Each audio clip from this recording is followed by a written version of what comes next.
Good evening. I'd like to present a case of a rare entity that presented to our department about 2 years ago. This is a case of a 15-year-old female, usually healthy, that presented to the ER with episodic epigastric pain and vomiting that has been going on for the last month before her admission. On admission to the ER, she was afebrile and hemodynamically stable. On physical exam, she had mild epigastric tenderness. Her lab results were normal, except for elevated WBC.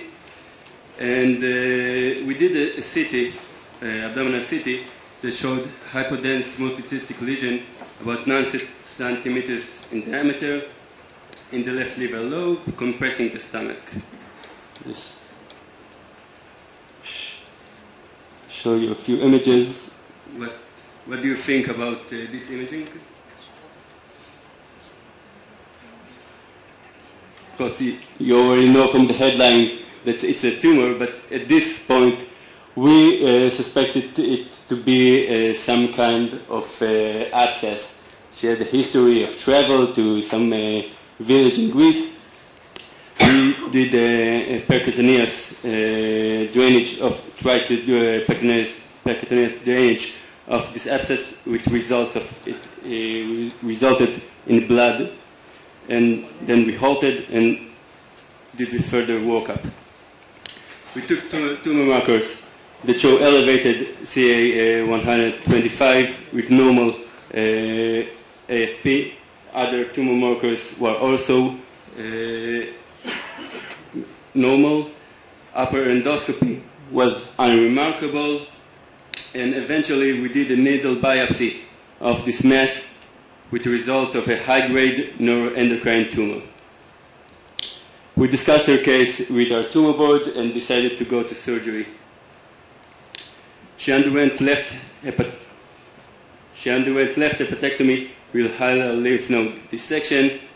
Her post-operative course was uneventful, and the pathology report showed high-grade malignant tumor, suspicious of gastrointestinal neuroectodermal tumor.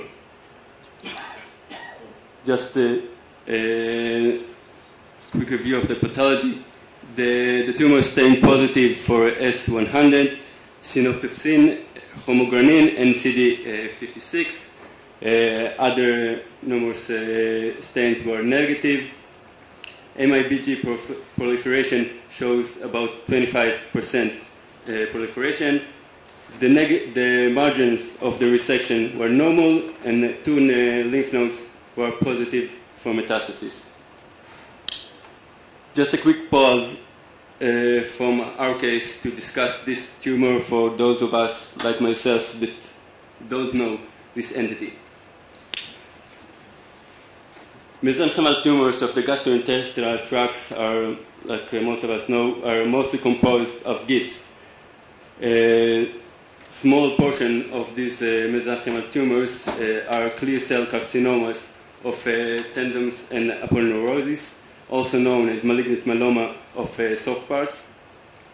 This entity was originally described in 1965 and has a distinctive chromosomal translocation that differentiates it from other cutaneous malignant melanomas. Clear cell sarcoma-like tumors of the gastrointestinal tract are similar to this clear cell sarcoma of tendons and aponeurosis in morphologic, immunophenotypic, and molecular genetics, but without evidence of the melanocytic differentiation. The more catchy name, malignant gastrointestinal neuroectodermal tumor, was first phrased in 2012 by Stockman and Zambrano, who collected 16 cases published in the literature and tried to describe this kind of rare tumor.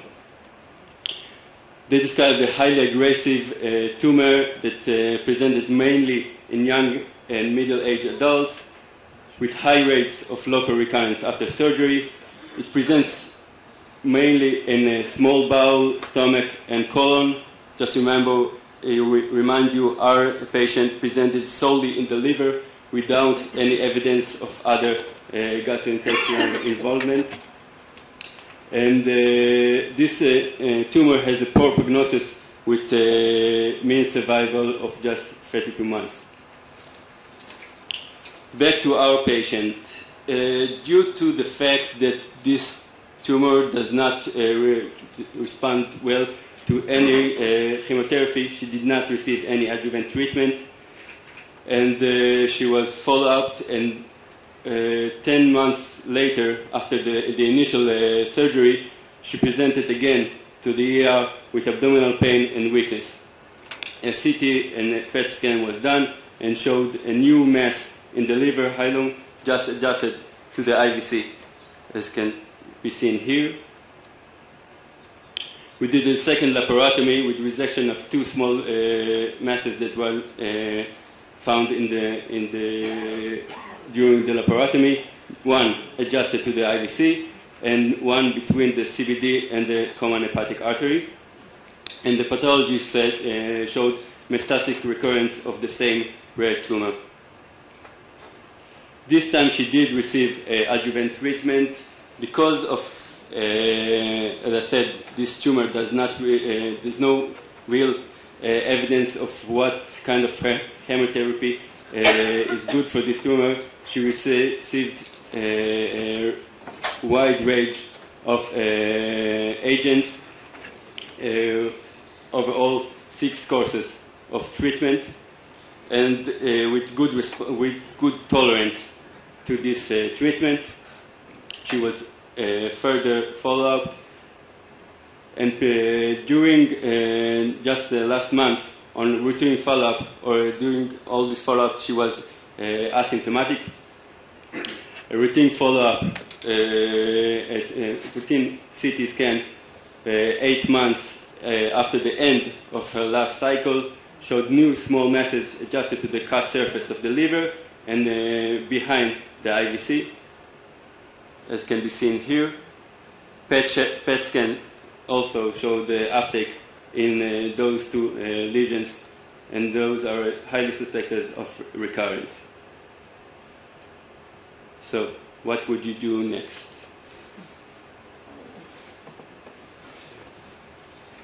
So, just to be clear, did you look for the EWS ATF translocation in this tumor?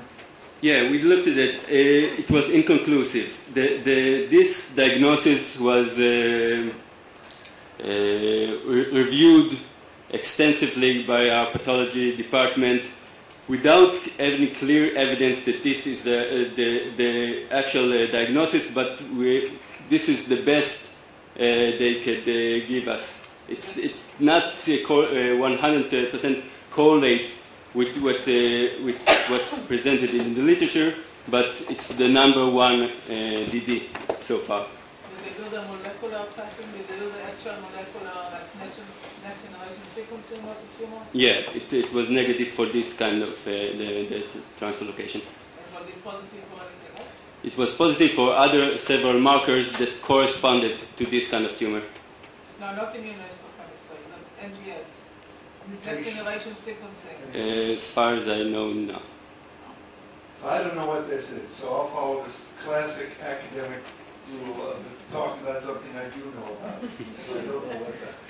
And that's these clear cell sarcomas of the viscera versus metastatic melanoma. We're seeing a number of these tumors that are referred in a needle biopsy, and the pathologist does an S100 or something, sees it's positive, calls it metastatic melanoma, even though there's no primary site. Now, we're used to that in the lymph nodes. I presented 2 cases this morning, and this is not what that is. This is a different animal. And now that we're doing these translocations, we're finding in the gallbladder, in the esophagus, in the liver, that these are primary sarcomas with this EWS ATF translocation. And the EWS part is Ewing sarcoma, so that's the sarcoma part.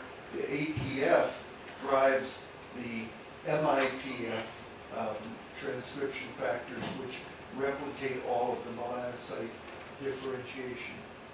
And so that's where they somehow become not only sarcomas somehow. The real question is how to treat them and what to do. And I suspect that this is just some close cousin, if not an exact brother or sister of that entity. And it's not clear that they don't do very well with sarcoma treatments, and it's not clear that they do very well with melanoma treatments, but we often wind up trying something like that. We have seen BRAF mutations in them, so I would look for a BRAF mutation just to be sure. And of course, if there's a B600 BRAF mutation in a young patient with this, I would give that a try. Yes, CKIT. We haven't. CKIT was negative. Yes, we haven't seen that in this entity. And the one thing we haven't, we treated them, some of them with some forms of immunotherapy. I haven't treated anybody with an anti-PD-1 yet. And if this patient progressed before I would let them die, I would try an anti-PD-1 antibody. Because you did all your evaluation by immunohistochemistry. Now we have better means of doing evaluations, and I would definitely send this patient's tumor for next generation sequencing. Yes, and absolutely. see if you have anything that might be a treatable target. Yes, absolutely. And you have the advantage that although they now have multifocal, multiply recurrent disease, the actual anatomic location of this disease is not going to do this child in anytime soon. So you've got a period of time in which you can really conduct that very definitive analysis, and maybe it will show something that could then be treated very specifically. It takes 3 weeks. It takes 3 weeks. Yeah. It takes 3 weeks to do it. You can do tumor-free DNA, you can do tissue DNA. You don't have to just rely on IHC, because those are accessible. Yeah. Well, particularly for someone like this. Because CKIT can be negative, it could still have a mutation, Sure. which is not detected by the immunohistochemistry circuit. Yeah. I would like to add one more thing. This patient has an extensive family history of malignancy.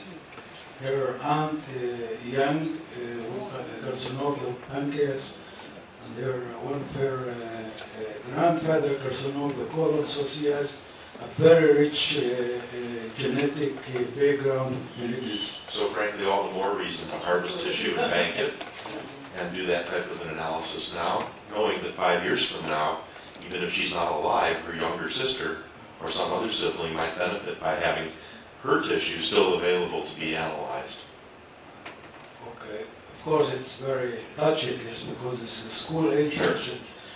And she has been followed by our pediatric oncologist, and he came to me with this lesion. I decided to wait right now because I may go on. I didn't feel this small lesion, but eventually I think we have to go in again. The question, if there's any additional thing, chemotherapy or any kind of, I think there's no real option. One of the questions I would ask, is Dr. Nissan here? Avi, for maybe HIPIC could be an option? How are we not? The deep sequencing, though, may give you quite a bit of genotypic information that in turn could point to a very targeted therapeutic that might work for this patient. I'm sorry, I'm not familiar with this molecular background, but our pediatric oncology did all the tests, including the pathology department, were deeply involved in this case. They didn't come out with anything really practical. But they didn't do it. I'm not sure what they did. Well, according to what he said, they didn't do it. I know that they did check for this specific rearrangement. I don't know if they did. Yeah, but you have to do sequencing of the whole tumor. And this is not a chemosensitive tumor. As you saw, immediately after you finish the so-called adjuvant treatment, it came back immediately afterwards. So I would not waste my time on giving chemotherapy. It's not a chemosensitive tumor. It's just side effects with no benefit. And this is another one where even if the next generation sequencing of Foundation one whatever didn't show you a target, a multifocal kinase inhibitor like pazopanib also would be worth trying. Probably more worthwhile as you suggested than the other.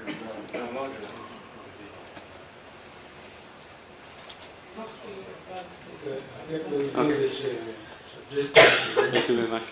Thank you.